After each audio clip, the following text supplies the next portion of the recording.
Pagpupulungan ng mga ahensya ng gobyerno kung ihinto ang pagpapatubig sa mga palayan ngayong nananatiling mababa sa normal ang tubig sa Angat Dam. May ulat on the spot si Julius Segovia. Julius.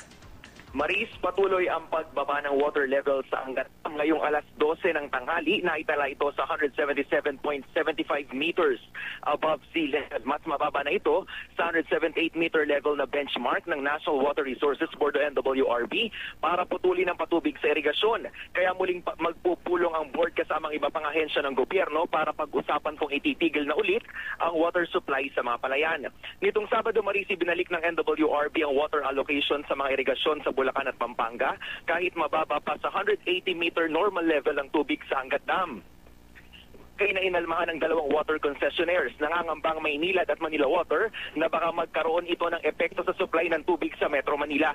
Pero gihit ni NWRB Executive Director Sevilio David Jr., sapat ang supply ng tubig sa Angat Dam kaya nagawa pa nilang mag-supply sa irigasyon. Nilinaw rin niyang hindi nila nilabag ang water protocol.